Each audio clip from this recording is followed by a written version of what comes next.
ہوتی ہے. اللہ تعالیٰ نبی پر اتری ہوئی نعمت کے صدقے میں غلامان نبی کو بھی عطا کرتا ہے. تو اللہ نے آیت کریمہ اتار کر آپ کو بھی خوشخبری دے دیا کہ اے غلامان محمد تم پر بھی اللہ درود بھیجتا ہے. وہ ملائکتہ اور اس کے سارے فرشتے درود بھیجتے ہیں. اب یہاں پر کل کے دن تمہارے سوال کرتے تو پھر تو نبی پر بھی درود تمہارے اوپر بھی درود پھر تو اکول ہو گئے نا, تمہیں اور نبی دو بھی برابر ہو گئے.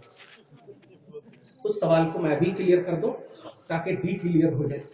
توجہ دیجیے گا, اسی آیت میں اس کا جواب ہے. اللہ اور فرشتے جو نبی پر بھیجتے ہیں نبی کی شان کی خاطر, نبی کی عظمت و بلندی کی خاطر. اور سورہ احزاب آیت نمبر 43 میں جو آپ پر اللہ بھیج رہا ہے خود فرما رہا ہے لِيُخْرِجَكُم مِّنَ الظُّلُمَاتِ إِلَى النُّورِ, کہ تمہیں تاریکیوں سے نکالنا چاہتا ہے, تمہیں گمراہیوں سے نکالنا چاہتا ہے, ہدایت کی طرف, تمہیں تاریکیوں سے نور کی طرف لانا چاہتا ہے. تو اے غلامان مصطفیٰ, اگر تم اب تک نبی کی خاطر نبی کی وجہ سے ڈیوائیڈیشن میں تھے, افتراق میں تھے, اختلاف میں تھے, تو نبی ہی کے حوالے سے مولا بلا رہا ہے کہ اب تو ادھر کا مت رکھ, اب ادھر آ جا, نبی کے غلاموں میں آ جا, غلامان مصطفیٰ میں آ جا, نبی کی خاطر آ جا, نبی کے حوالے سے آ جا. آج بھی تیرے اوپر مولا رحمت بھیج رہا, درود بھیج رہا. کیا سمجھے؟ تو آپ کو گمراہی سے ہدایت کی طرف, توجہ دیجیے گا, ظلمات سے نور کی طرف, تاریکیوں سے روشنی کی طرف نکالنے کی خاطر درود بھیجتا, اور نبی پر تعریف اور شان بیان کرنے کی خاطر درود بھیجتا ہے. یہ فرق ہے نبی اور امتی میں. کل کے دن اعتراض نہیں کرنا کہ نبی اور امتی اکول ہو گئے مفتی صاحب کی تقریر کی وجہ سے. نہیں نہیں نہیں, آپ دیکھ لینا آیت نمبر 56 سورہ احزاب پارہ نمبر 22, آیت نمبر 43 سورہ احزاب پارہ نمبر 22. درود شریف پڑھیے تو پورا مجمع. اللہم صلی علی محمد وعلی آل محمد صلی اللہ تعالی علیہ وسلم. تو جلسے عظمت مصطفیٰ پر اعتراض نہیں کریں گے؟ بولو نہیں کریں گے نا, کیونکہ آپ کے ایمان کا جلسہ ہے. میں یہ نہیں کہتا کہ جو نماز نہیں پڑھتے ہیں وہ حق پر ہیں, جو زکوٰۃ نہیں دیتے وہ حق پر ہیں. نہیں, بالکل غلط پر ہے. مگر عقیدے کا تعلق دل سے ہے, عمل کا تعلق ظاہر سے ہے. ظاہر کی بنیاد پر ان کے دل پر فتویٰ مت لگاؤ. ایمان اور عقیدہ دل سے ماننے کا نام ہے. توجہ دیجیے, ایمان اور عقیدہ دل سے ماننے کا نام ہے, اور اللہ رسول ہمارا ایمان ہے, ہمارا عمل نہیں ہے. توجہ دیجیے, اللہ رسول ہمارا ایمان ہے, لا الہ الا اللہ محمد رسول اللہ, یہ ہمارا ایمان ہے. تو اگر کوئی غلط کر رہا ہے تو آپ اس کی اصلاح کیجیے, اور یہ مت کہیے کہ رات بھر جلسہ کرتے. دھیان دینا, رات بھر جلسہ کرتے صبح کی نماز نہیں پڑھتے. جو نہیں پڑھے ہیں آپ ان کے پاس جائیے اور محبت کے حوالے سے جائیے. کوئی ایسی امت نہیں گزری جس پر اللہ تعالیٰ نے ان کی بدعمالیوں کی وجہ سے عذاب نہ دیا ہو, مگر اے امت محمدیہ, تیری خاطر, تیرے نبی کی خاطر تیرے اوپر عذاب کو اللہ نے موقوف اور مؤخر کر دیا ہے. نبی کی خاطر, نبی جب تک تم میں موجود ہوں گے اللہ عذاب نہیں دے گا. سورہ انفال آیت نمبر 33 میں اللہ سبحانہ فرماتا ہے ما کان اللہ لیعذبہم وانت فیہم, اے میرے حبیب ہم تیرے غلاموں کو, ہم امت محمدیہ پر عذاب نہیں ڈالیں گے اس لیے کہ آپ ان میں موجود ہیں. سبحان اللہ, آپ ان میں موجود ہیں.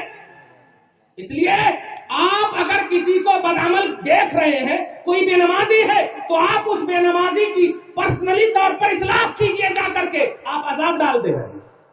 اللہ کہہ رہا ہے نبی کی خاطر ہم کسی پر عذاب نہیں ڈالیں گے. اے بندے, تو کائے کو ڈائریکٹ جہنمی بول دے رہا ہے؟ تو کیوں ڈائریکٹ مشرک اور بدعتی بول دے رہا ہے؟ زبان پر تالا لگا. صحیح بخاری کی حدیث سن, اللہ کے جل قدر نبی ارشاد فرماتے ہیں جو شخص اپنے بھائی پر بے سوچے سمجھے کفر کا فتویٰ لگاتا ہے, اگر وہ بھائی کافر نہ ہوگا تو کفر پر فتویٰ لگانے والے پر وہ کفر لوٹ جائے گا, یعنی فتویٰ لگانے والا کافر ہو جائے. تو اے انسان, کسی کو بدعتی کہا ہے توبہ کر لے. تو نے اگر کسی کو مشرک کہا ہے توبہ کر لے.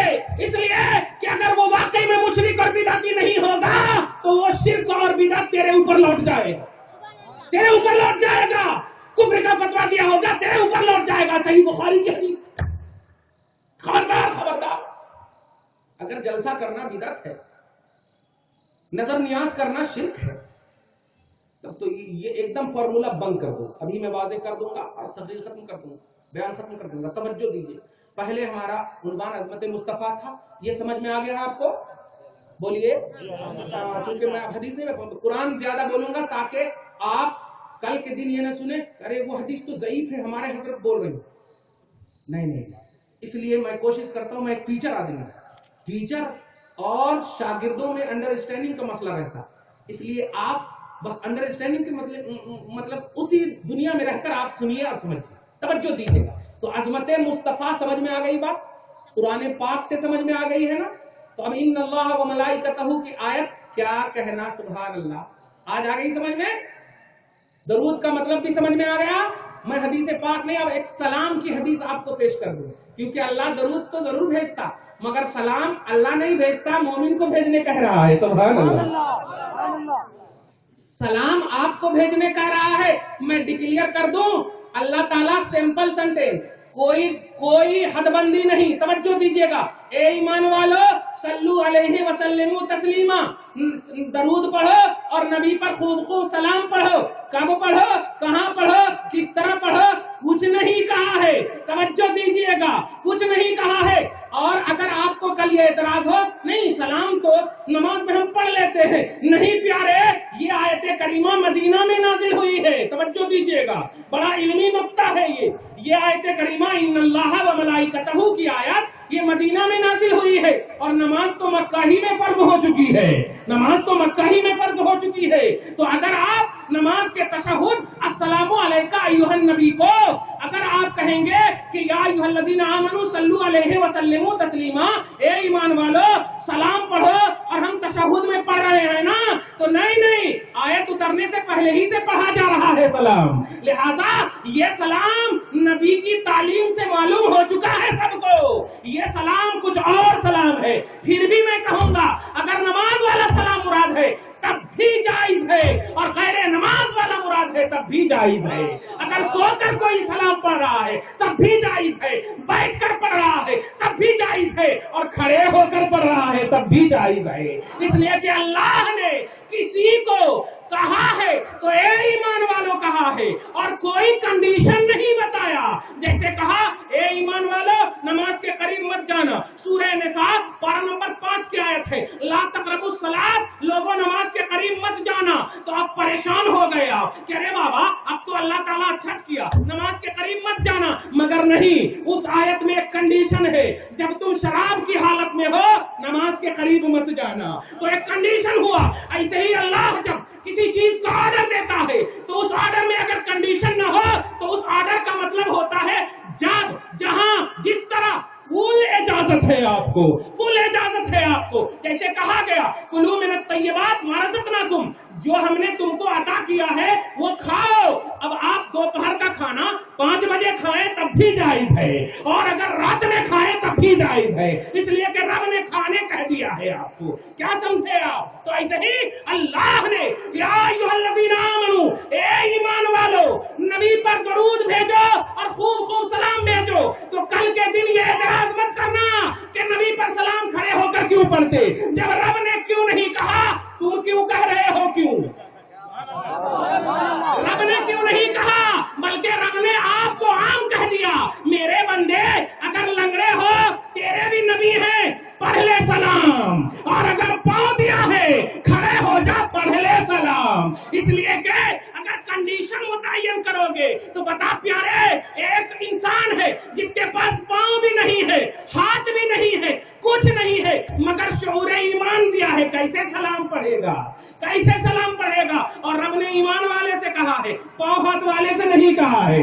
توجہ دیجیے گا, ایمان والے, تو ایمان والے اگر کھڑے ہیں تب بھی کہہ رہا ہے, بیٹھے ہیں تب بھی کہہ رہا ہے, اے ایمان والے, اے ایمان